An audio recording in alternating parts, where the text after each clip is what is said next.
No, que practicamos en esta casa. Y subrayo eso, que practicamos en esta casa.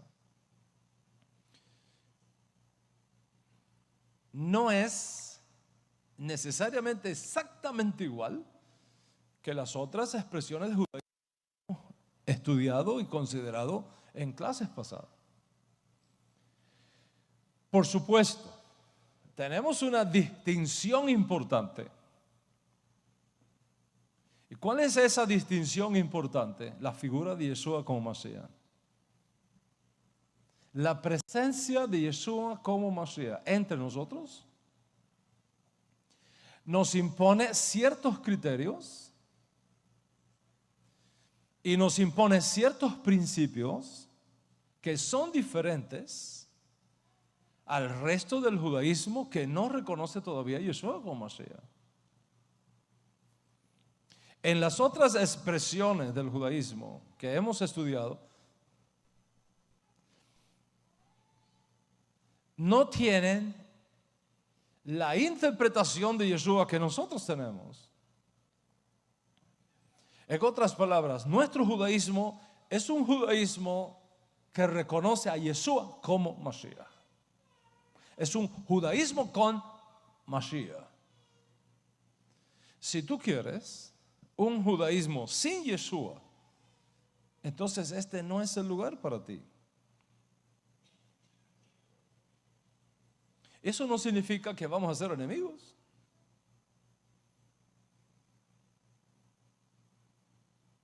Pero que simplemente tú no vas a encontrar identidad en esta casa si tu concepto de Yeshua es totalmente diferente al concepto de Yeshua que nosotros sostenemos en esta casa. Entonces, por el propio bien de tu alma, es mejor que tú estés en otro lugar. Ahora, si tú reconoces que Yeshua es Mashiach, entonces, a no dudarlo, en ningún otro judaísmo encuentras descanso para tu alma, excepto en esta casa.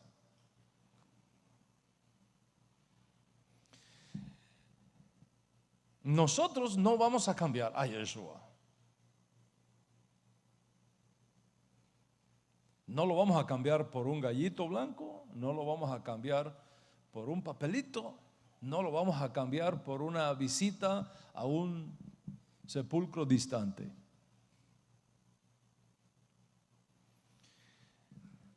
Yo reconozco, como dije en una de las clases pasadas, que uno se encuentra en serios aprietos filosóficos, si quieres ponerlo de esa manera, porque no me gusta hablar de estos temas. Preferiría estar enseñando de otro asunto que de este asunto que nos toma en esta serie. Pero al mismo tiempo, creo que todos en esta sala estamos de acuerdo que aunque el tema es difícil, no podemos callarnos cuando está en juego el destino eterno de una generación. Y si el peso de la redención de una generación a ti no te importa, a mí sí. ¿Cómo puede uno guardar silencio cuando ve las almas incautas de los nuevos judíos y justos de las naciones que no tienen el suficiente conocimiento del judaísmo en sentido general, ni del judaísmo nezarita en sentido particular, siendo atraídos y seducidos por promesas que solamente sirven para unos días en esta edad presente, a cambio de renunciar a su fe en Yeshua como Mashiach y comprometer el destino eterno de sus almas? ¿Cómo puede uno guardar silencio para ser políticamente correcto cuando el destino profético de millones de personas está en la balanza? No estamos tratando con burros, o con caballos, o con oro, o con plata, o con el stock market. Estamos tratando con seres humanos. Estamos tratando con el destino eterno de toda una generación. No es cualquier cosa lo que está en juego. Y entonces, o estamos con Yeshua o nos desligamos de Yeshua. Pero hay que tomar partido y hay que tomar definiciones. Uno no se puede pasar la vida tratando de agradar a los hombres. Ahora, como esta es la última entrega y ya después de esto no voy a hablar más de este tema, creo que es suficiente con todo lo que se ha enseñado. Quiero aclarar que aunque corro el riesgo de ser atacado por muchos de antisemita, por las cosas que me he visto obligado a exponer como doctrinas y teologías extrañas en el judaísmo bíblico y contrarias a la Torah, en ningún momento considero que lo que yo he dicho o vaya a decir hoy fundamenta esas acusaciones. Me considero una persona inteligente, gracias a Dios. Me considero una persona estudiada y soy un continuo buscador, soy un continuo estudiante, soy un estudioso y firme defensor de la Torah. Soy un firme defensor de Israel, un firme defensor de mis hermanos judíos. Y llevo la señal del pacto abrámico en mi carne, que me da la autoridad para decir lo que estoy diciendo. Y aunque no me gusta para nada hablar de mí mismo, y ustedes son testigos de eso, está escrito en la Torah: alábete el extraño y no tu propia boca. En honor a la verdad que tiene mayor peso, es preciso en ocasiones colocarnos en una posición donde uno tiene que decir ciertas cosas. A lo largo de estos últimos 25 años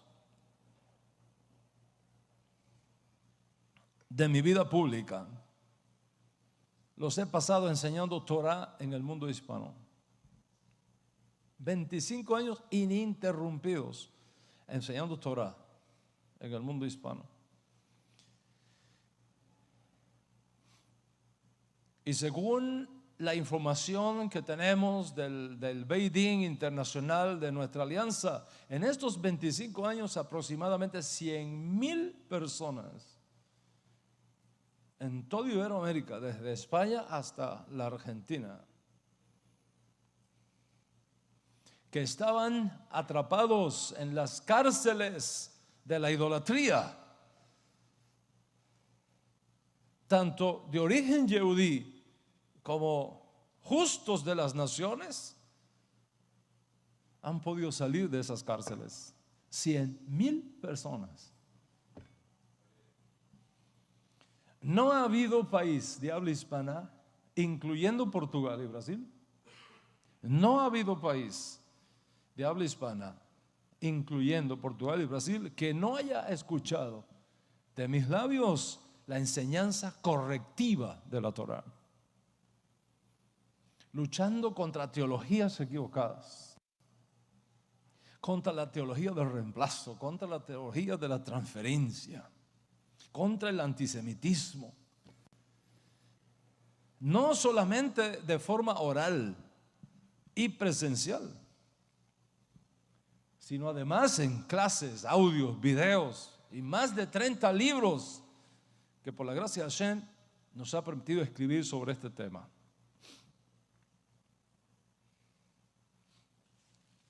Con 15,000 visitas mensuales a una sola de nuestras páginas de información de Torah a las naciones, tú puedes tener una idea de la riqueza del mensaje, de las raíces hebreas con Yeshua que hemos entregado a nuestra generación. Si están en nuestra unión o en nuestra alianza netzarita, no es el punto. No es el punto. Porque cuando enseñamos Torah, no lo hacemos con propósitos proselitistas.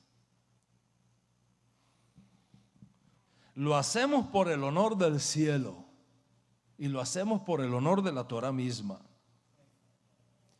Y luego, cada uno es responsable delante de Dios qué hace con la verdad que recibe. Pero no andamos por ahí buscando nuestra propia gloria, sino la gloria del Dios uno y único. Y lo hago porque estoy convencido de una simple realidad. Convencido.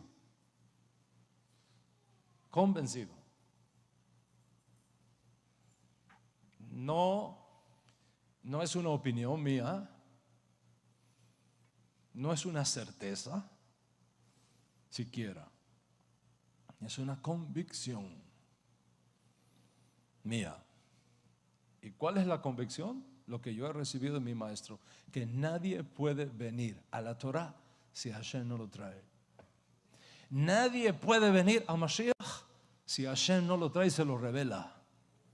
Nadie puede salir de Roma si el Padre no le llena el corazón con la fuerza necesaria para iniciar su retorno a casa y decir: ¿cuántos jornaleros hay en el hogar de mi Padre? Yo aquí me estoy muriendo de hambre. Nadie. Y esta absoluta confianza, que no depende del que quiere ni del que corre, sino de Dios que tiene misericordia, es lo que me alienta en el camino y me asegura por la fe que este esfuerzo no es en vano. Por eso no estamos mendigando números ni buscando prebendas personales. Mi concepto de la redención sería indigno si tales pensamientos mercantiles estuvieran en mi mente. He trabajado sin descanso y sacrificando lo que más quiero en este mundo sin pedir nada a cambio, solamente por el bien grande de la Torah. Y como un subproducto de eso, llevando por años tras años, año tras año, hombres y mujeres, especialmente los nuevos creyentes surgidos de entre las naciones, de generación en generación, haciendo todo mi esfuerzo por llevarlos a Israel, para que conozcan a Israel. Y lo hago porque es mi responsabilidad profética. Y lo hago porque es un compromiso adquirido en base a la convicción y experiencia histórica de mi pueblo.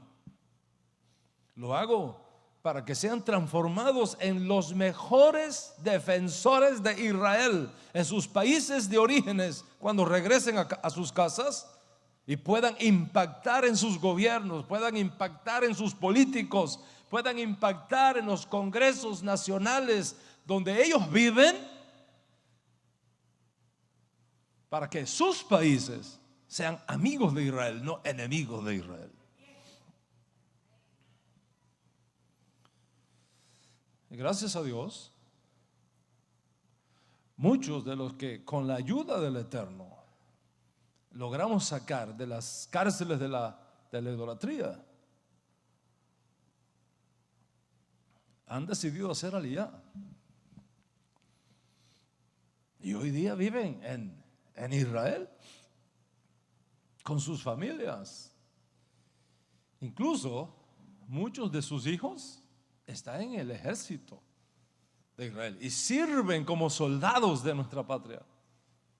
Y no andan como algunos fundamentalistas mal informados o celosos afirman, haciendo proselitismo en Israel y buscando convertir a los judíos al cristianismo.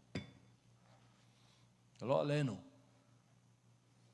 sino exponiendo sus vidas por la patria y dando todo por lo mejor de sus vidas en aras de la protección de nuestro pueblo.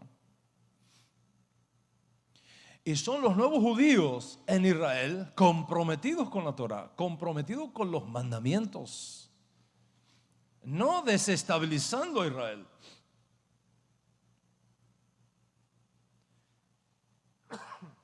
sino estabilizando a Israel, no chupando a Israel, sino aportando a Israel, no pidiendo, sino dándolo todo, incluso la vida. Y cada vez que viajo a Israel, me los encuentro muchos de ellos en las calles de Jerusalén, en Tiberíades, en Tel Aviv, en Haifa. Y no sé cuántas veces, porque ya he perdido la cuenta, que he estado caminando por las calles de Jerusalén y he sentido a mis espaldas, Rabidán, Rabidán. Cuando me volteo, me los encuentro. ¿Qué tú haces aquí? Y dice Aliyah, ya estoy viviendo en Israel hace 1 año, hace 2 años, hace 5 años. Y me narran su historia de retorno a casa. Esa ha sido mi boda, mi servicio ininterrumpido a Dios por los últimos 25 años de mi vida. Ciertamente no todos son agradecidos. Y no tiene por qué sorprendernos tampoco. Ni uno anda detrás de eso.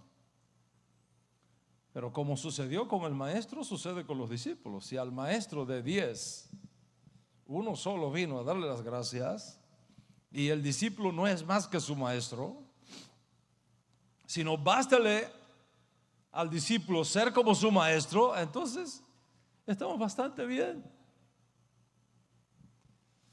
Y a todo el que me comparte su intención de hacer aliyah, le doy el mismo consejo. ¿Para qué tú quieres ir a vivirte a Israel? ¿Para qué? ¿Cuál es tu propósito? No vayas a Israel buscando qué te va a dar el gobierno. No vayas a Israel buscando qué te va a dar el Estado. Ve a Israel. Y si tú estás pensando eso y estás decidiendo hacer aliyah, ve a Israel con una mente diferente. ¿Qué voy a aportar a Israel? No qué me van a dar, qué yo voy a darle a Israel para que Israel siga creciendo, para que Israel siga siendo fuerte, para que Israel siga siendo el Estado judío para los judíos.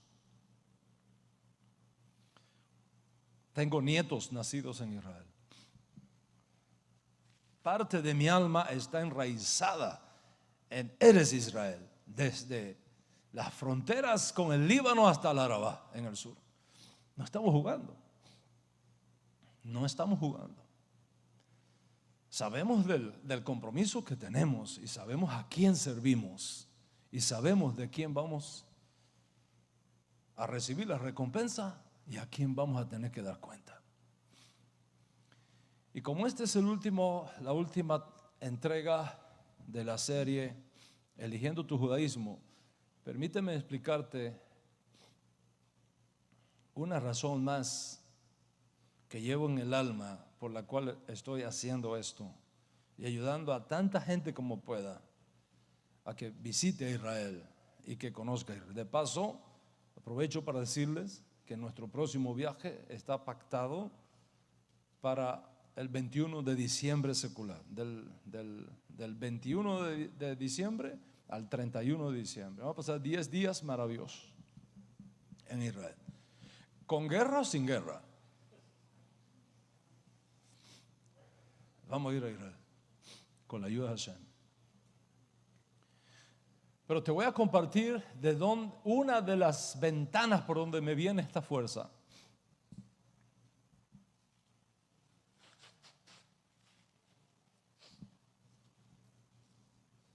Hace 80 años atrás, 5 años antes de que yo naciera,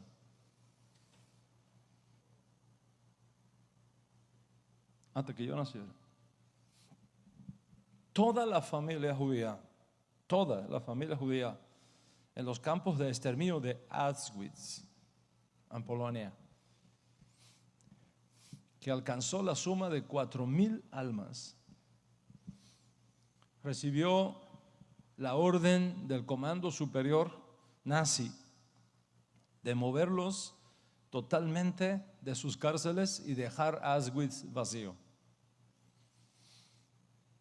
Y con la mira de obedecer esa orden, el general nazi encargado del campo de exterminio ordenó a todos los judíos, incluyendo los niños, que fueran llevados inmediatamente a las cámaras de gas. Y todos perecieron, todos. Y después que fueron incinerados, los convirtieron en jabón para los fascistas de aquella generación. Y cuando yo visité Auschwitz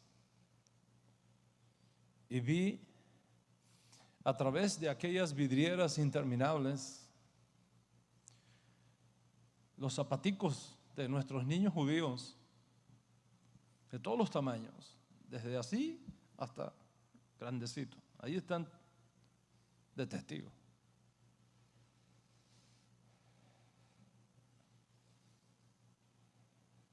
Apilados allí, 3 veces, 4 veces la altura mía, detrás de una urna de cristal enorme.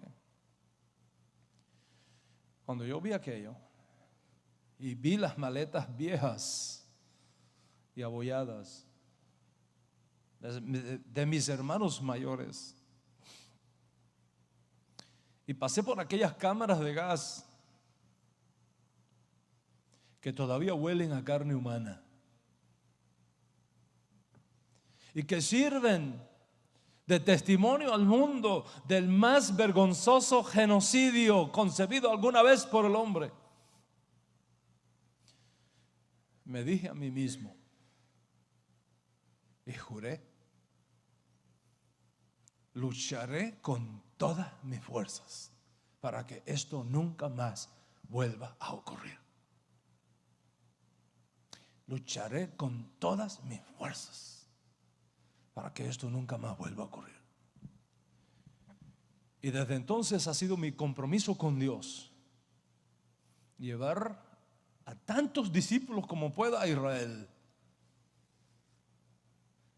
porque esa es la venganza más grande contra el fascismo y contra el genocidio nazi.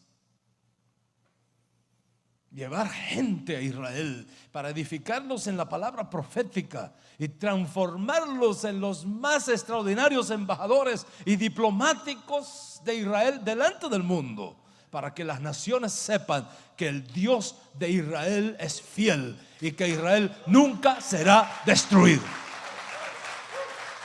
Am Israel Hay.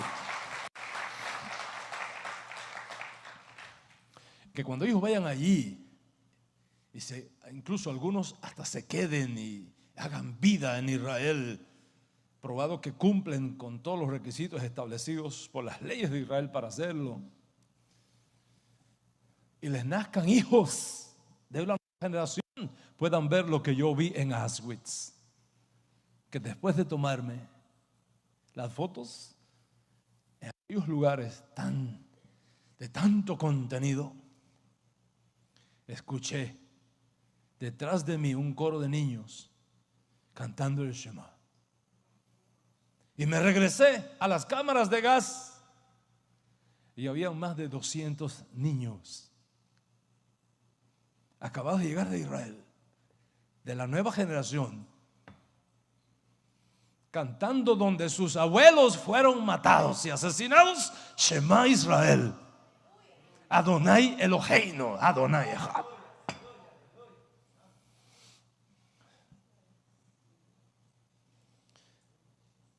Y por 20 años, ininterrumpidamente, en tiempos de guerra y en tiempos de paz, en lluvias y en sequía, he hecho todo mi esfuerzo por llevar a los nuevos judíos y justos de las naciones a Israel, para que vean con sus propios ojos, el milagro de la profecía y se conviertan en los mejores defensores del judaísmo en sus naciones, y en los mejores embajadores de Israel en sus ciudades. He expuesto mi vida y la vida de mi familia, proclamando entre las naciones que ni el cristianismo ni el islamismo son la esperanza del mundo. Y con la ayuda de mis amigos, he estado en la televisión por semanas defendiendo a Israel de los ataques de nuestros enemigos. Y con la ayuda de mis amigos, he estado en la radio hasta este día defendiendo la causa de Israel y de Jerusalén. Es más, Hashem en su misericordia nos permitió publicar todo un libro bajo el título En defensa de Israel, en idioma español y ahora traducido al inglés, que va a salir prontamente si el Eterno lo permite. Y constantemente estamos ayudando a nuestras instituciones responsables en Israel, a Maguen David, que es la Cruz Roja de Israel, y algunas otras instituciones educacionales para ayudar a niños de escasos recursos en Israel. Y en esta guerra que estamos librando contra Hamás, nos hemos unido a organizaciones judías, incluyendo Jewish Federation of North America, contribuyendo gustosamente para que Israel cuente con el dinero necesario para que no paren de tener los recursos para que el Iron Dome siga trabajando y que no suenen las sirenas más en las calles de Jerusalén y de Tel Aviv.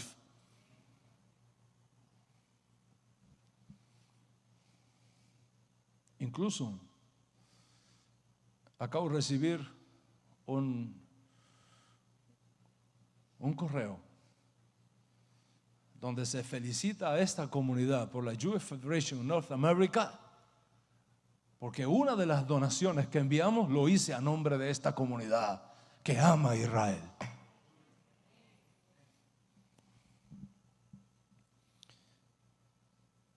Poniendo así nuestro grano de sal en lo que podamos.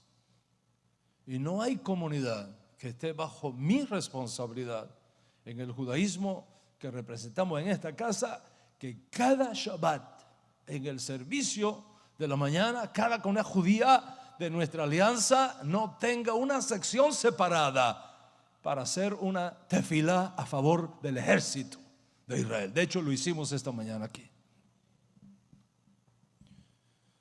Y reto a todos los que nos viven criticando y enviando correitos y lanzando videos, a que vengan y nos presenten cuál es su hoja de servicio a Israel.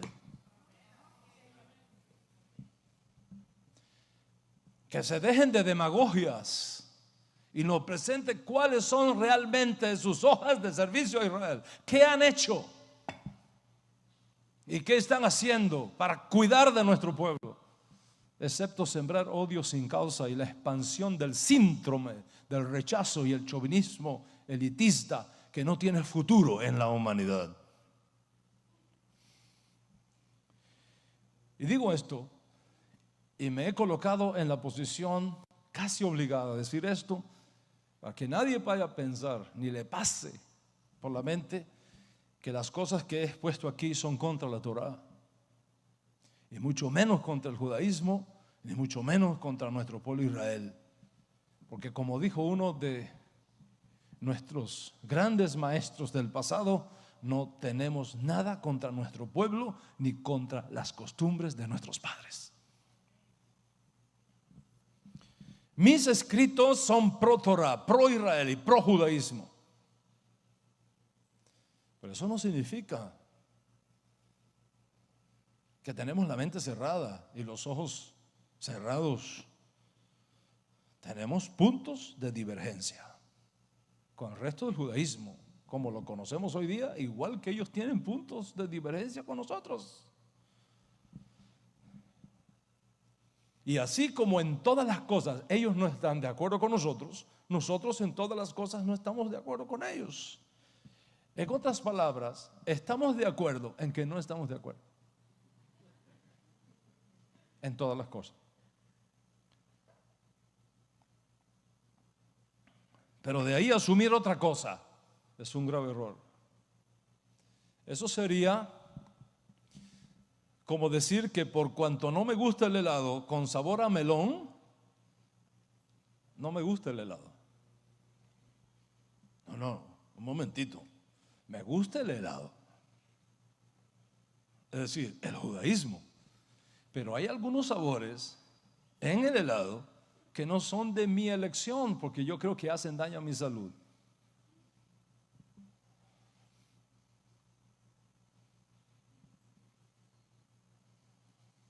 No es mi propósito ofender a nadie, pero tampoco agradar a nadie.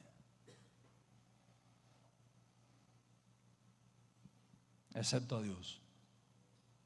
Porque es a Él a quien vamos a rendir cuentas. Y es de Él de quien vamos a recibir la recompensa.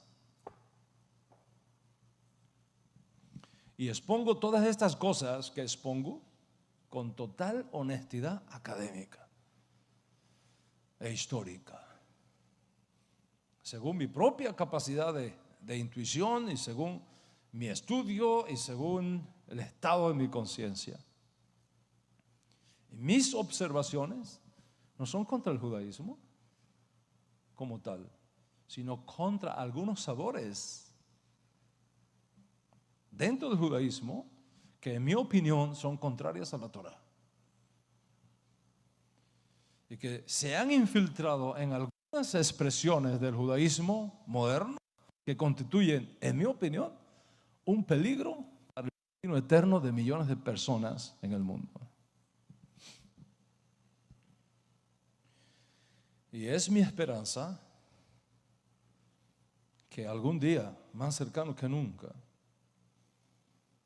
se levanten voces de autoridad en nuestros hermanos que sostienen otras expresiones del judaísmo para corregir estas cosas y que finalmente todos, absolutamente todos, podamos ser ejad para la gloria de nuestro Padre que está en los cielos. Pero no me puedo callar ante las cosas mal hechas. Y no me puedo callar cuando se enseñan doctrinas que tienen el peligro de destruir el alma de una persona. Como tampoco puedo guardar silencio.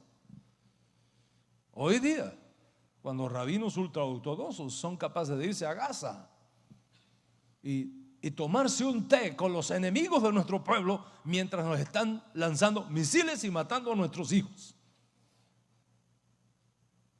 No puedo estar de acuerdo y no puedo callármelo. Eso está mal. Y en mi opinión, si dependiera de mí, ninguno de ellos me regresa más a Israel. Que se queden allá en Gaza o en Teherán. Pero ¿cómo puede ser que estemos en guerra contra un enemigo que ha jurado borrarnos del mapa y rabinos ortodoxos ir a sentarse con ellos a darles la razón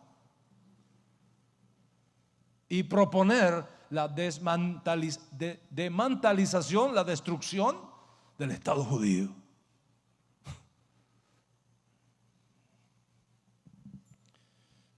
¿Cómo es posible que guardemos silencio ante el crimen de ser perseguidos y despojados de tus propios nietos por el simple hecho de que tú no crees igual en ciertas cosas?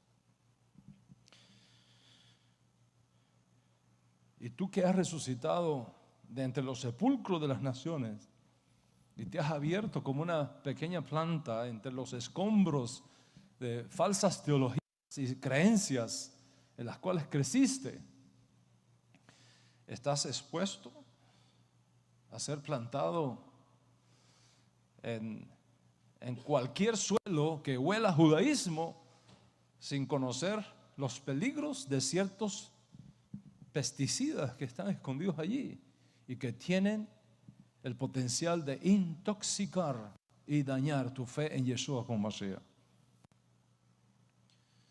Y por lo tanto es mi responsabilidad mostrarte todas las opciones que hay en la mesa, todas las opciones, con transparencia.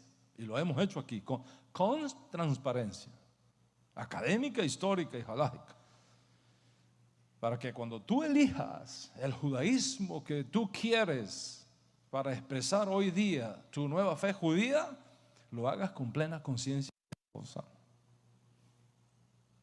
Y frente a los hechos que he expuesto delante de ti, tienes que también conocer la esencia misma de nuestra fe nezarita y del judaísmo nezarita que practicamos en esta casa.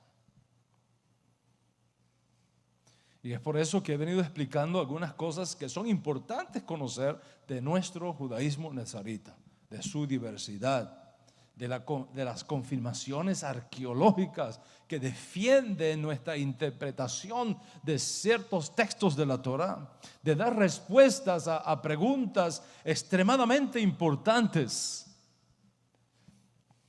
restaurando la judaidad del Código Real y restaurando la judaidad de nuestro Santo Maestro Yeshua Mashiach. Y te hablé del bajo nivel de escolaridad académica de aquellos que lanzan videos burlándose del Código Real, que para toda persona que ha estudiado suena a locura, porque desconocen los principios elementales de cómo leer las Escrituras prácticamente. Y he traído a la mesa como testigos a rabinos y grandes rabinos de todas las épocas, de muchas naciones, desde Hungría, Polonia, Italia, Israel, que han descubierto en Yeshua al Mesías de Israel.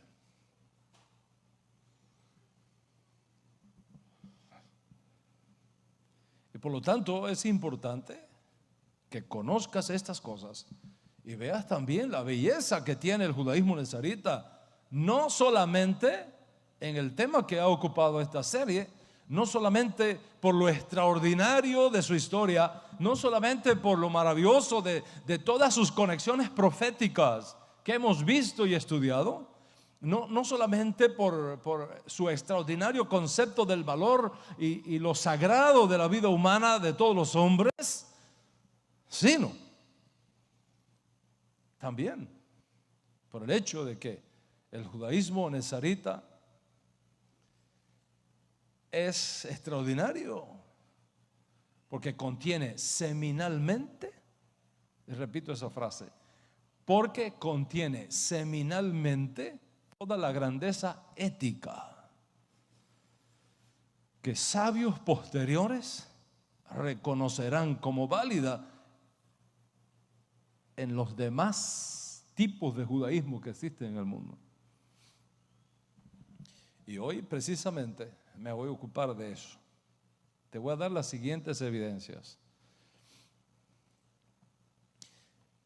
El Zohar, el libro del esplendor, que es un libro sumamente importante en la historia del judaísmo tradicional. En la Parashá Bo, el místico maestro de la Torá, Shimon Bar Yochai, que fue discípulo del gran rabino Akiva, hacia el año 178 de nuestra historia, siglo II, enseña lo siguiente, y cito. Mira lo que dice Bar Yochai: la creación entera fue traída a la existencia para que reconozcamos a Hashem, para que tengamos la bendición de encontrar a Hashem dentro de cada detalle de la creación. Todo lo que fue creado en este mundo existe solamente para que uno pueda alcanzar ese objetivo. ¿Y qué puedes tú decir a esto? Maravilloso, extraordinario. Fue dicho por Bar Yochai en el año 178, siglo II. Sin embargo, los Netzarim lo habíamos dicho antes. 200 años antes,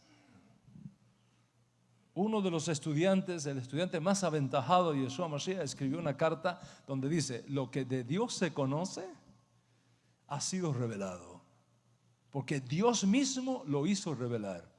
Porque las cosas invisibles de Dios, su eterno poder y divinidad, se hacen claramente visibles en la creación para que nadie tenga excusa.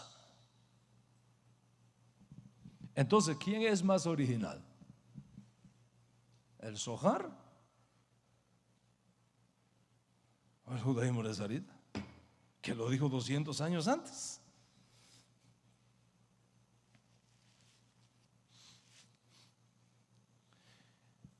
Te doy otro ejemplo.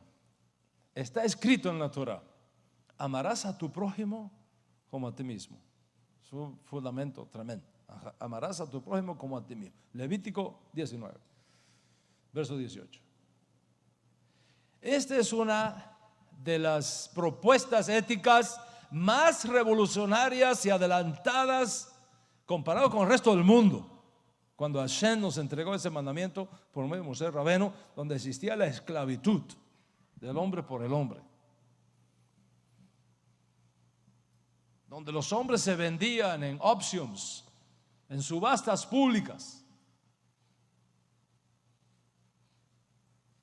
y que en ese contexto social Moshe Rabeno alza la voz diciendo: amarás a tu prójimo como a ti mismo, es revolucionario. Y esto es importante porque nosotros somos muy dados a juzgar las motivaciones de una persona, sus decisiones, sus acciones, sus intenciones, sin conocer la realidad. Y hablando de esto, en la Mishnah, el segundo siglo de nuestra era, Yehuda Hanasi, uno de los hombres más sabios que ha dado Israel, dice: nunca juzgues a tu amigo hasta que no estés en su lugar. Está en el tratado Pirkei Avot. Nunca juzgues a tu amigo, a tu hermano, hasta que no estés en su lugar, en sus zapatos. Es una tremenda enseñanza ética de los rabinos reformadores del siglo II. Sin embargo, el judaísmo nezarita lo había dicho antes. Enseña el Ribi, no en el siglo II, en el siglo I: no juzguéis para que no seáis juzgados. Porque con la misma medida que tú juzgues a tu hermano, te van a medir a ti. ¿Y por qué echas de ver la pajita en el ojo de tu hermano y no miras la viga que tienes en tu propio ojo? Quítate primero tu viga y entonces podrás ver la pajita en el ojo de tu hermano. Y dice Yeshua: nunca juzguen a nadie, no juzguen por apariencias. Entonces, ¿quién lo enseñó primero?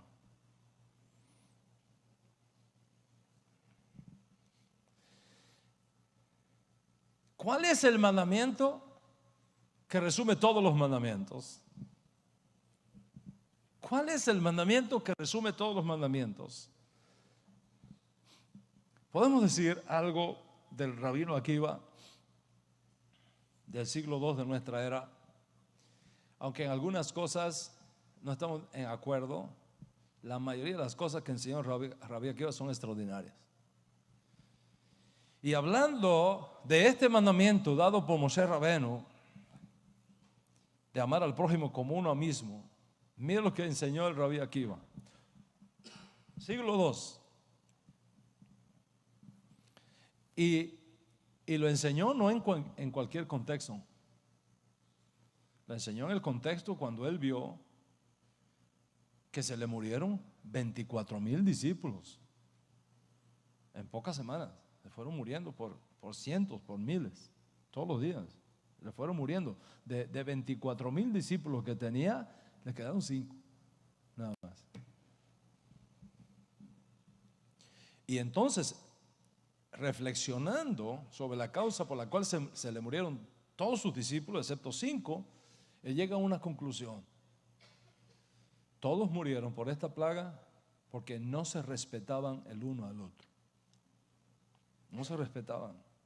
Y entonces tomó a los 5 que le quedaron y les dijo esta misna: el amor al prójimo como a uno mismo es toda la Torah. El amor al prójimo como uno mismo es toda la Torah. De acuerdo con el Rabí Akiva, de los 3 grandes mandamientos por los cuales se sostiene todo el judaísmo, Hashem, Torah, Israel, amar al prójimo es el más importante, incluso primero que el amor a Dios. Porque el amor al prójimo resume toda la Torah, según Akiva, siglo II. Sin embargo, el judaísmo nazarita ya lo había dicho antes. El más aventajado discípulo de Yeshua Mashiach dice: el amor al prójimo es el resumen de toda la Torah. Porque cuando tú amas al prójimo, en él amamos a Dios que no vemos. Porque si tú no amas a tu prójimo que ves, ¿cómo vas a amar a Dios que no ves? Toda la Torah, dice Rav Shaul, se resume en un solo mandamiento: ama a tu prójimo como a ti mismo. Entonces, ¿quién lo dijo primero? ¿El Rabí Akiva, el más aventajado discípulo de Yohanan ben Zakkai? ¿O el rabino Shaul, el más aventajado discípulo del Rabbi Yeshua Mashiach? No fue Akiva quien lo dijo primero, fue Shaul quien lo dijo primero. ¿Cuánto entienden lo que estamos hablando aquí? ¿Y qué diremos de la unión con el sádic de tu generación? La Torah enseña, por ejemplo, que tenemos que hacerle guerra a Amalek. Todos los días de tu vida hay que hacerle guerra a Amalek. Que borrar la memoria de Amalek en cada generación. Así está escrito en la Torah. Amalek, preste mucha atención. Amalek, históricamente hablando, fue aquel enemigo consejero del faraón que le propuso al faraón destruirnos en Egipto. Y cuando él vio que escapamos y que cruzamos el mar de Suf como por tierra seca, siguió persiguiendo a Israel por la retaguardia. Y cada vez que se encontraba un judío atrasado, rezagado, cansado, enfermo,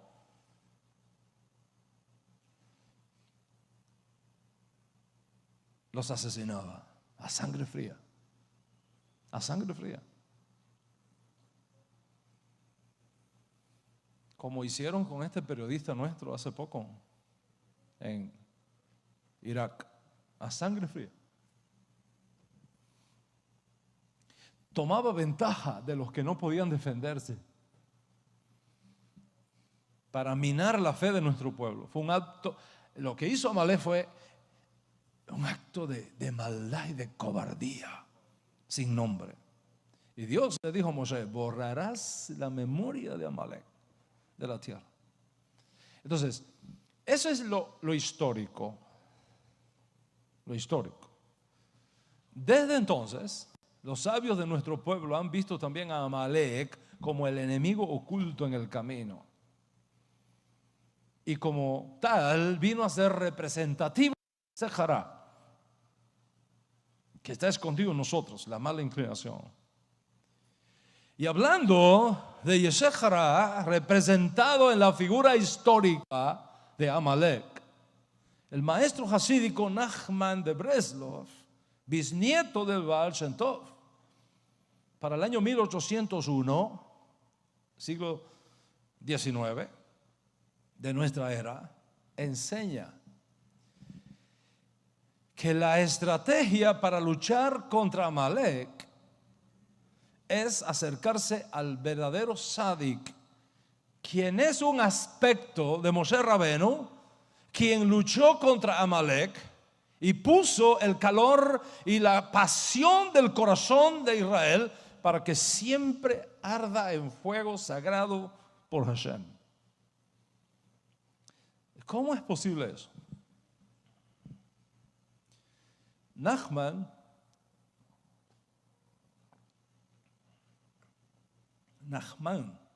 de Breslau enseña que a través de acercarte a un verdadero sádic y unirte a él, la humildad va a comenzar a entrar en la persona y entonces tendrá la fuerza de enfrentarse a la clipa de Amalek, de lo impuro y lo malvado que hay en Amalek, y salir de todas sus dudas. Esa es la enseñanza de Nachman de Breslau. Maravilloso. Pero el judaísmo nezarita lo había dicho antes. En efecto, dice nuestro santo maestro, permaneced en mí y yo en vosotros.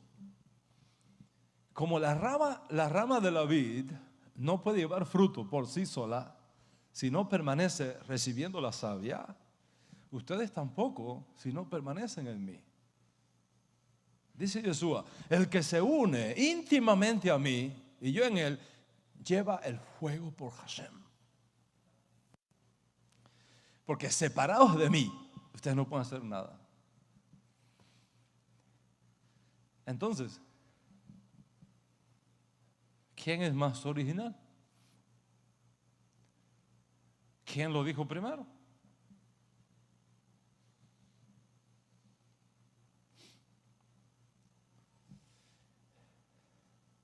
Enseña el Rebbe Nachman de Breslau, bisnieto de Baal Shem Tov, 1801, de la importancia de la oración. Les voy a leer lo que él enseña sobre la oración que él recomendaba a todos sus estudiantes, lo que se conoce como Ibodedut. Dice Nachman de Breslau, dedica tiempo cada día para meditar y orar a solas en una habitación encerrada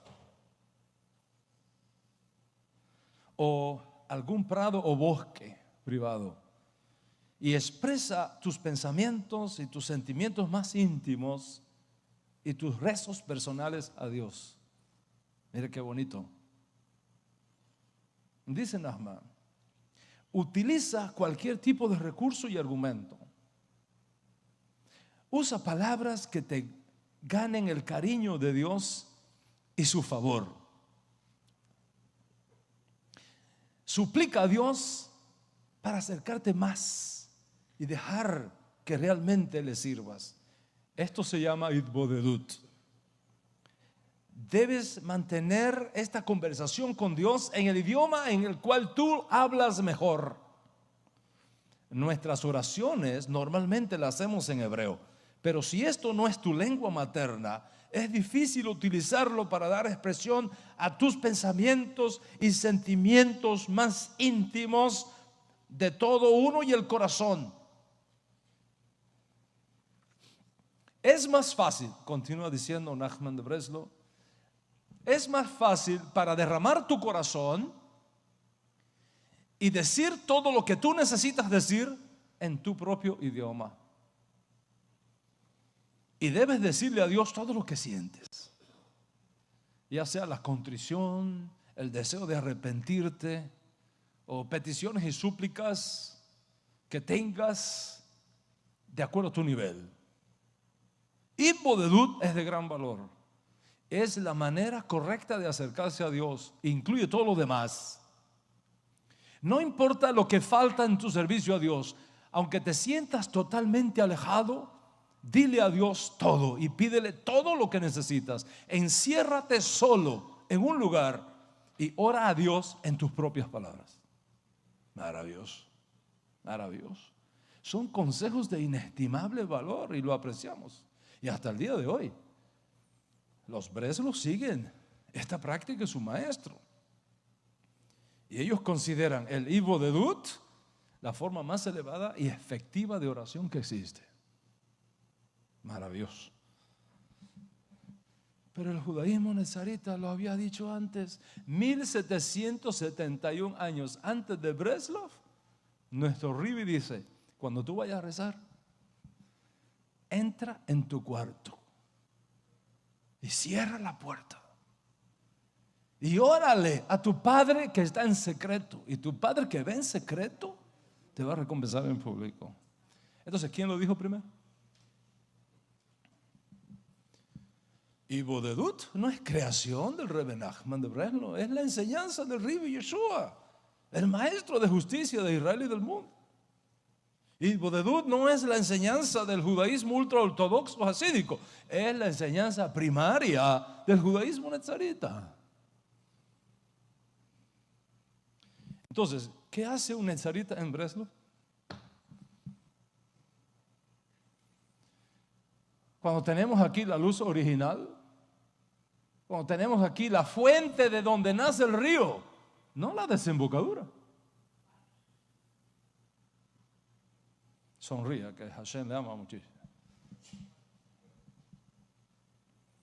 ¿Y qué vamos a decir de la humildad? Para el siglo II, los sabios de la academia del gran rabino Akiva que mencioné previamente, en Pirkei Avot, capítulo 4, verso 4, enseñan: sean extremadamente humildes de espíritu. En el siglo II están enseñando: sean humildes de espíritu. Maimonides, en el siglo XI, en su obra maestra, capítulo 2, la ley tercera, dice, escucha que dice Maimonides, siglo XI: hay ciertos rasgos del carácter que a una persona le está prohibido acostumbrarse, incluso con moderación. Más bien debe distanciarse al extremo opuesto. Y uno de los rasgos es la soberbia. Y el camino ideal no es que uno sea humilde por sí solo, sino que debe ser ruach shefal, humilde de espíritu y excesivamente modesto, de la misma manera que se dice de Moisés que era muy humilde. Esa es la enseñanza de la Mishnah en el siglo II, y esa es la enseñanza de Maimonides en el siglo XI. Sin embargo, el judaísmo nezarita lo había dicho antes. Dice Yeshua Mashiach en el siglo I, no en el II, mucho menos en el XI, en el siglo I, dice Yeshua: bendecidos los pobres en espíritu, porque de ellos es el reino de los cielos. Entonces, ¿quién enseña a quién? ¿Y quién toma de quién? ¿Dónde está la fuente? ¿Y dónde está la desembocadura? ¿Y qué decir de la arrogancia? Los sabios talmúdicos para el quinto siglo de nuestra era, el año 500, después de Yeshua, enseñaron, esto está en el tratado talmúdico Sotá 4b, enseñaron lo siguiente, mire qué belleza: un corazón vanidoso ha negado a Dios. Como dice el versículo, no sea que tu corazón crezca arrogante y te olvides del eterno tu Dios. Y añaden los sabios del Talmud: es una maldición ser arrogante, aunque sea parcialmente. Está prohibido la arrogancia. Es una enseñanza ética extraordinaria. Sin embargo, Rabotai, el judaísmo nezarita lo había dicho antes.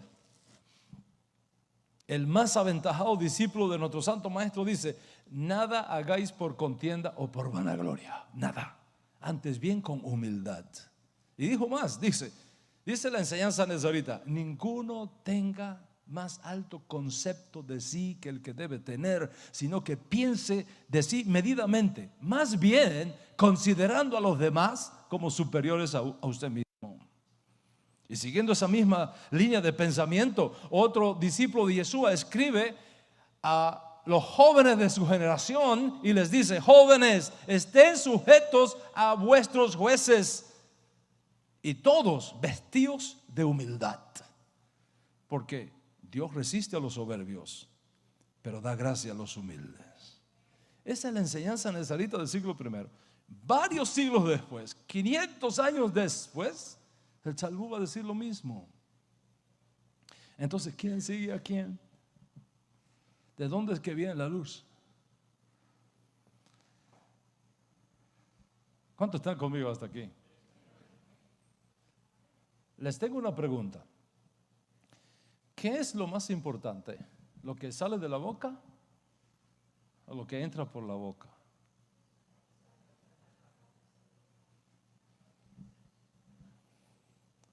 ¿Qué es más importante? ¿Lo que entra por la boca o lo que sale de la boca? Les voy a enseñar lo que enseñó el Baal Shem Tov, el Rabí Israel. El movimiento Haredim, iniciado, la dinastía Haredim, iniciada por Baal Shem Tov en el siglo XVIII, que contiene una de las enseñanzas más extraordinarias de este rabino. Escuchemos lo que enseñó. Dice: la palabra kosher o kasher que sale de la boca es más importante que lo kosher que entra en la boca. Lo verdadero kosher no es tanto lo que dejamos entrar en la boca como lo que dejamos salir por nuestra boca. Es decir, según el Baal Shem Tov, lo que entra tiene que ser kosher, pero más importante todavía, que lo que salga de ti sea kosher. Tremendo, ¿no? Maravilloso. Pero el judaísmo nazarita lo había enseñado antes. 1700 años antes del Baal Shem Tov, un joven rabino en las calles de Kefarnahum enseñó: no es lo que entra en la boca lo que contamina al hombre, es lo que sale de la boca lo que contamina al hombre, porque es de adentro del corazón del hombre donde salen los adulterios, las mentiras, los asesinatos, y eso es realmente lo que contamina al hombre. Entonces, ¿quién sigue a quién? ¿De dónde proviene la luz? Y ahora voy a tratar un tema que es sumamente neurálgico. Como esta es la última, me aguantan.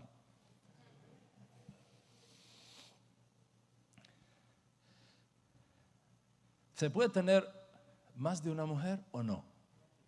¿Está permitido? No, ciérrame la puerta.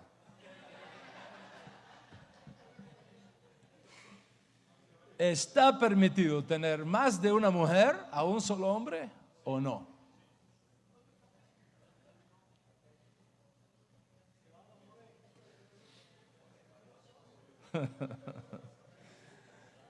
¿Qué vamos a decir de la poligamia?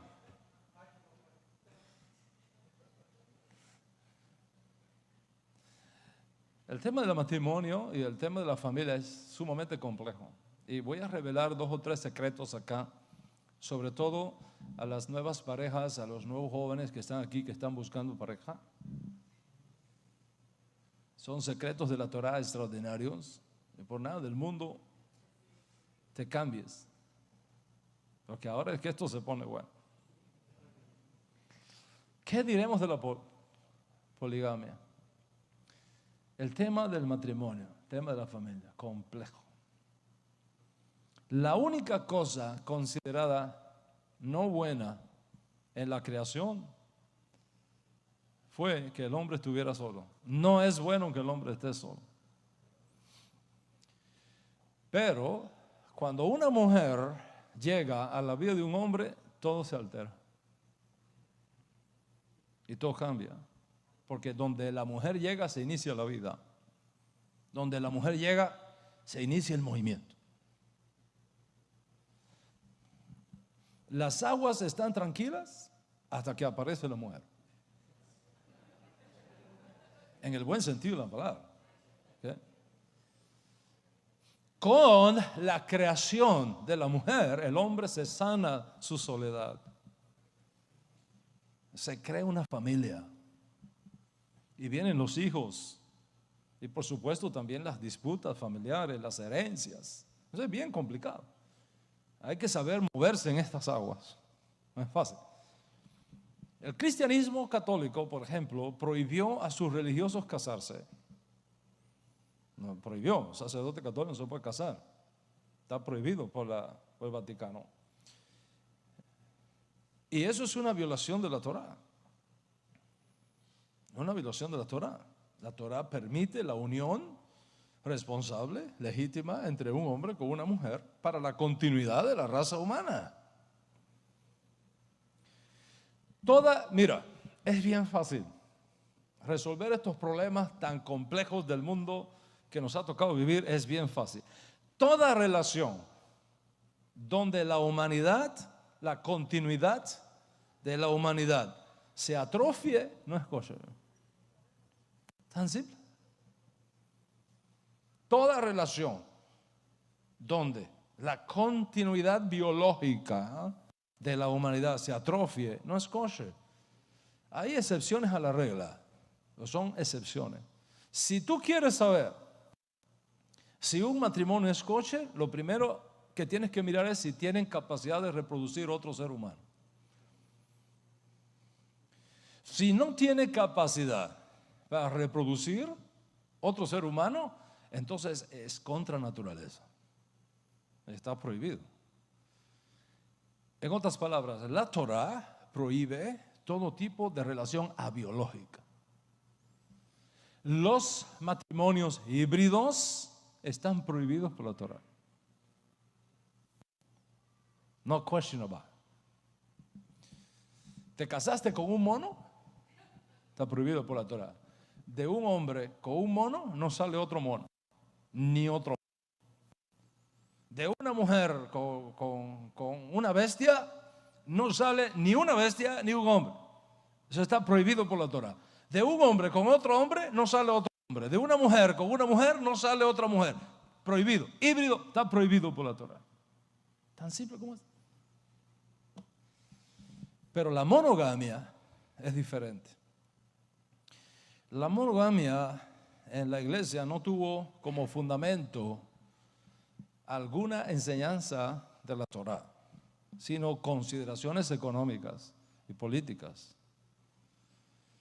Para la iglesia es muy importante que las acciones de las riquezas históricas del Vaticano que heredaron del Imperio Romano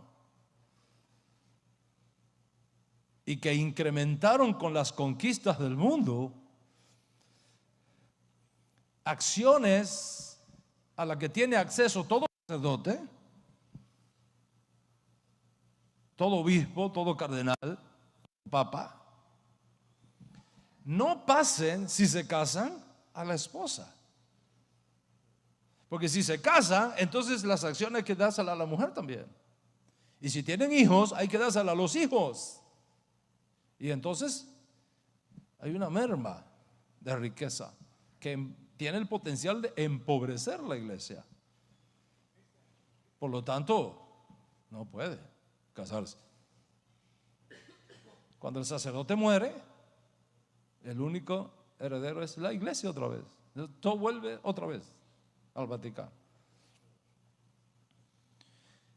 Si el sacerdote tiene relaciones ilícitas fuera del sagrado pacto matrimonial, fue un asunto aceptado por Roma de manera informal, ya que los hijos habidos en esas relaciones ilícitas no podían heredar nada porque no eran legítimos. Y segundo, si había que asesinarlos y eliminarlos, se hacía y no pasa nada. Y eso es lo que explica por qué a cada rato Cuando se levanta un convento antiguo, descubren cementerios de niños allá abajo. En cuanto a la poligamia y lo complejo del asunto, en un punto determinado y fundamentado, es un derecho otorgado a la Torá para interpretar estas condiciones y estas situaciones. La Torá da a los jueces de Israel autoridad para interpretar la Torá cuando las condiciones cambien, para saber cómo hacer relevante la Torá en esas nuevas condiciones que han llegado. Y Rabino Shaul de Tarso, en nombre del maestro, prohíbe la poligamia. Marido de una sola mujer. Esa es la sentencia final a que llega Shaul. Ahora, la Torá específicamente no prohíbe que un hombre tenga múltiples esposas. La Torá no lo prohíbe. Especialmente si hay esterilidad en el proceso. Abraham tuvo más de una esposa al mismo tiempo. Jacob la tuvo, Moisés la tuvo, David la tuvo, y por supuesto, ya ustedes conocen la historia de Salomón. 700 mujeres, 300 concubinas, 1000, más las 1000 suegras que vienen en el paquete, ¿no?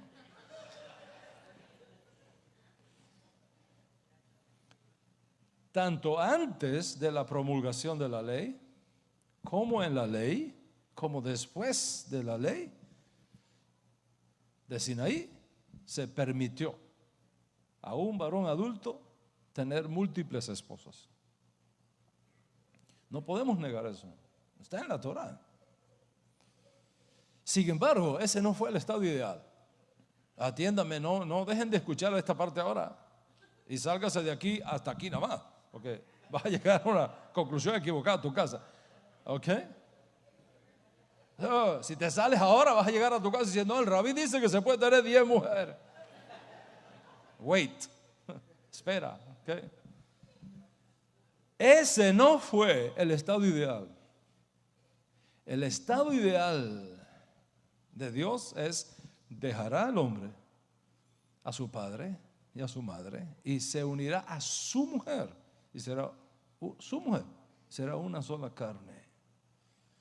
Un hombre con una esposa y una esposa con un hombre. Adán solamente tuvo una esposa. Noé solamente tuvo una esposa. 3 hijos. Y él, 4 mujeres fueron las que subieron al arca. That's it.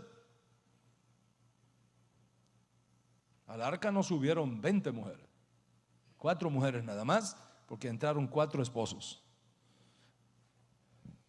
Sin embargo, la Torá entregó a los jueces de Israel la autoridad para interpretar los mandamientos según las nuevas condiciones arribaran. Y cuando esas nuevas condiciones arribaron, Shaul de Tarso, luz de Mashiach para el exilio, edificando sobre la enseñanza del maestro, prohíbe al varón netzarita desposar a más de una mujer al mismo tiempo. Y pone la regla: marido de una sola mujer.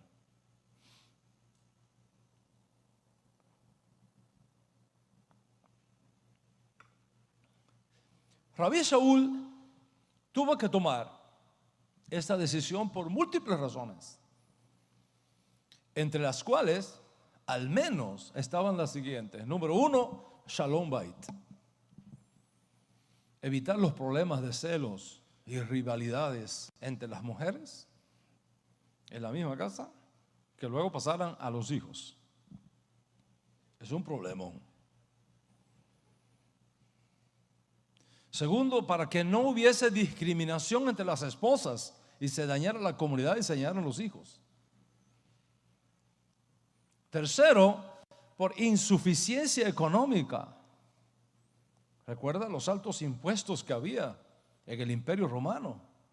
Y para que un esposo pudiera proveer apropiadamente, como manda la ley, en igualdad de condiciones para todas las esposas, es decir, ponerle una casa a una y a otra y a otra y a otra, y suplirle todas las necesidades materiales a cada una, a todos los hijos, en igualdad de condiciones. Para decirle en lenguaje moderno, si le comprabas a una o un BMW, un BMW o un Mercedes, a la otra tenía que comprarle otro Mercedes igual, y a la otra otro igual, y a la otra otro igual. Si le ponías una casa a una de 2 pisos, tenías que poner una casa a otra de 2 pisos, para que no hubiera rivalidad. Eso no tiene nada que ver con la actitud equivocada de algunos que se quieren escudar en las bondades del mandamiento para dar rienda suelta al sexo irresponsable. En otras palabras, tú no puedes ir hoy día a decirle a una mujer, vamos a pasarla bien, mira, yo soy judío y como judío a mí me está permitido tener un montón de mujeres, no hay problema, vamos a pasarla bien, y te la llevas para un hotel. Te has equivocado, hermano. No es así. ¿Quieres más de una mujer? ¿Quieres más de una mujer? Ok. Tienes que llenar 6 requisitos. Si los llenas, go ahead. Adelante. ¿Cuáles son los 6 requisitos? 1, que tu esposa principal esté de acuerdo. Ese es el primer requisito. Empezado por hoy. Primero, tu esposa principal tiene que estar de acuerdo en compartirte legalmente con otra sin rivalidades y sin celos. En otras palabras, sin mandrágoras. Ese es el primer requisito. Si logras superar ese primer requisito, todavía te quedan 5 más. Segundo requisito, que estés legalmente casado con cada una. Legalmente casado con cada una. Tercer requisito, que en el país donde tú vivas se acepte que tú estés casado legalmente con más de una. Cuarto requisito, que tengas suficiente dinero en el banco para dividir toda tu riqueza entre todas tus mujeres y entre todos tus hijos sin discriminación. Quinto requisito, que le funcione sexualmente a todos, sin discriminación. Y sexto requisito, asegurarte que los hijos habidos en esas relaciones se conozcan para luego no tener el dolor de descubrir que un hijo tuyo aquí se casó con su propia hermana allá porque no se conocían.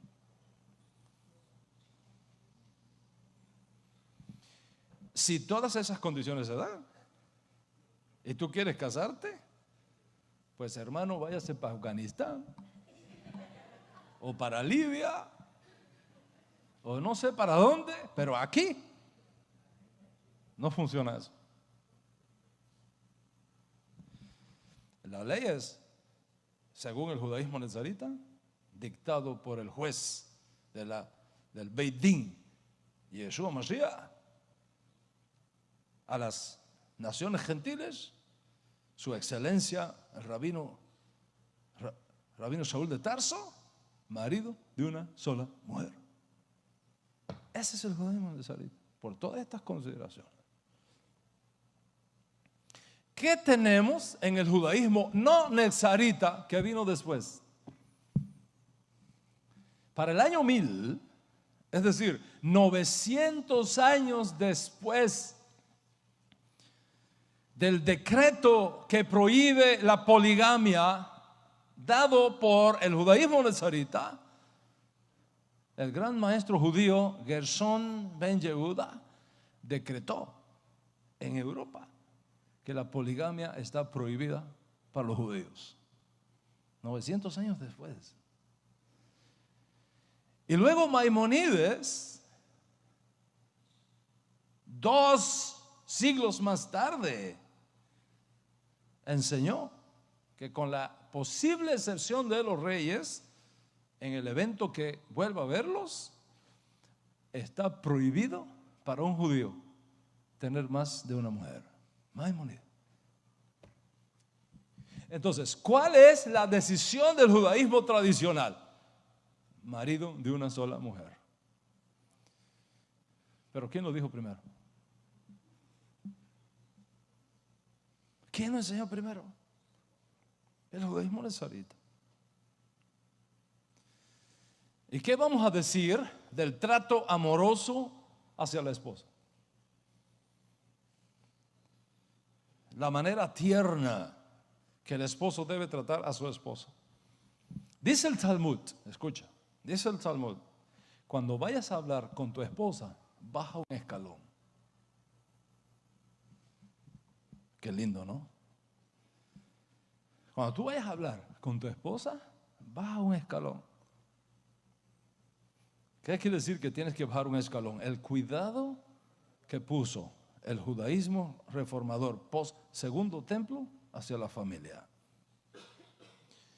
Para los sabios del Talmud, esto fue tan sagrado. Le voy a leer una máxima que enseñaban los sabios talmúdicos.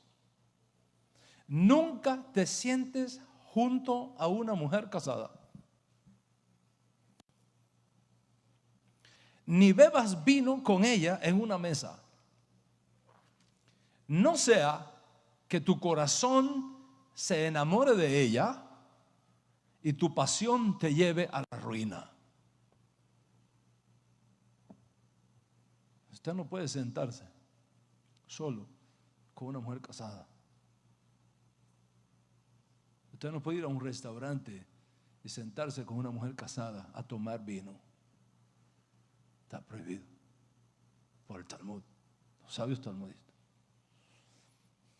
O sea, bajar un escalón significa ponerte en su lugar, mirar su punto de vista, ponerte a la altura de la mujer, ponerte a la altura de sus ojos, hacer todo tu esfuerzo como varón para ver lo que ella está viendo y procurar sentir lo que ella está sintiendo. Eso es un principio extraordinario para la familia. Y aquí les voy a dar un secreto basado en todo esto.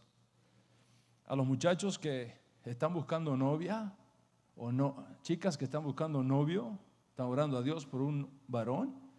Y para chicas que están buscando, los chicos que están buscando una chica para casarse. Aquí va el consejo. Mira, que es la parashá de hoy. Mira cómo tu futura suegra trata a tu futuro suegro, porque así es que te van a tratar a ti.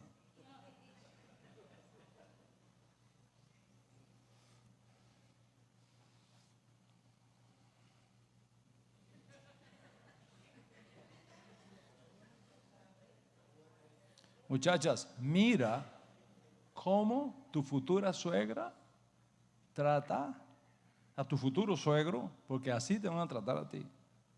Y al revés. Chicas, mira cómo tu futuro suegro trata a la que posiblemente sea tu futura suegra, porque como él la trata a ella, así te van a tratar a ti.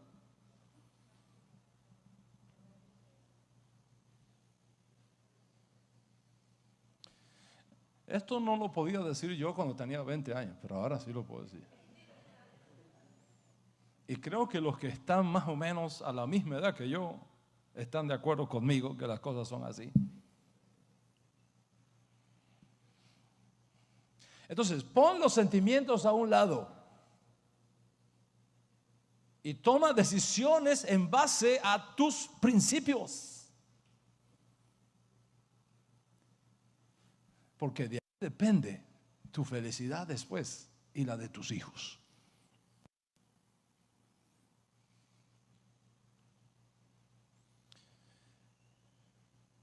baja un escalón. Maravilloso, maravilloso. Esto fue enseñado en el siglo V después de Yeshua por los sabios del Talmud.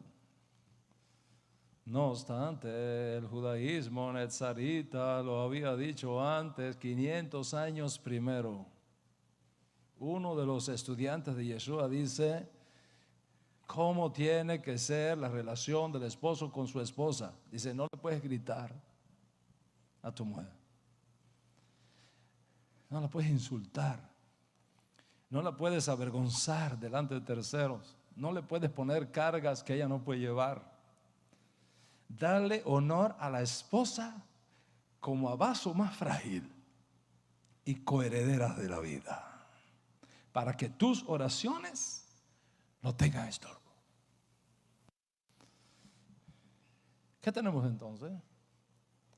Que lo que el judaísmo tradicional muestra al mundo como el auténtico judaísmo fue enseñado primero por el judaísmo nezarita.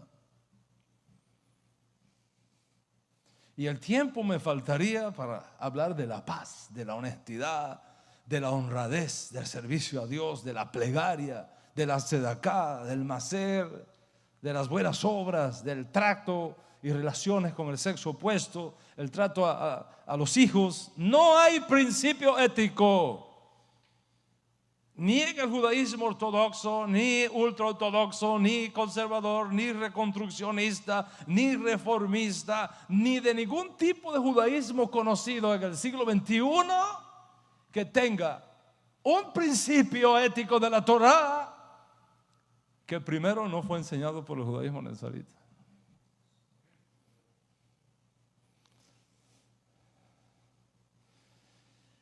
Y cuando estudiamos a fondo entonces el judaísmo nezarita, nos damos cuenta de cuáles son realmente sus pilares y su grandeza y su belleza. Primero, su esencialidad hasídica, su esencialidad hebraica. Nada que ver con todas esas distorsiones y desviaciones que vinieron después. Segundo, que los sabios posteriores, como los casos que he citado aquí, están todos en línea con la enseñanza nezarita. Tercero, que las enseñanzas nezaritas contienen el ADN de la ética judía posterior que encontramos en la Mishnah, en el Talmud y el resto de los comentarios judíos. Y en cuarto lugar, lógicamente, que la enseñanza nezarita, por ser más antigua que la talmúdica y la misnaica por siglos, está mucho más cerca a los hombres de la gran asamblea, a los profetas, a los ancianos, a Yahshua y a Moshe, que todas las sectas judías que surgieron después. Y por lo tanto, aunque no es la única expresión del judaísmo único que recibimos de Moshe, representa lo mejor que hay en el judaísmo, no importa de qué lado lo mires. Conclusión: que en el judaísmo nezarita tenemos todo lo necesario para vivir un judaísmo de excelencia, un judaísmo de clase, un judaísmo en línea con Moshe, en línea con los profetas, en línea con la Torá y con Dios. Hacer de este judaísmo tu forma de vida, con toda esta riqueza y con toda esta belleza, te coloca no solamente en una zona de extraordinaria seguridad ética, teológica y halájica, sino sobre todo en la mejor posición posible para servir de orientación segura a nuestra generación y a nuestro pueblo. Shabbat Shalom, paz sobre todo Israel.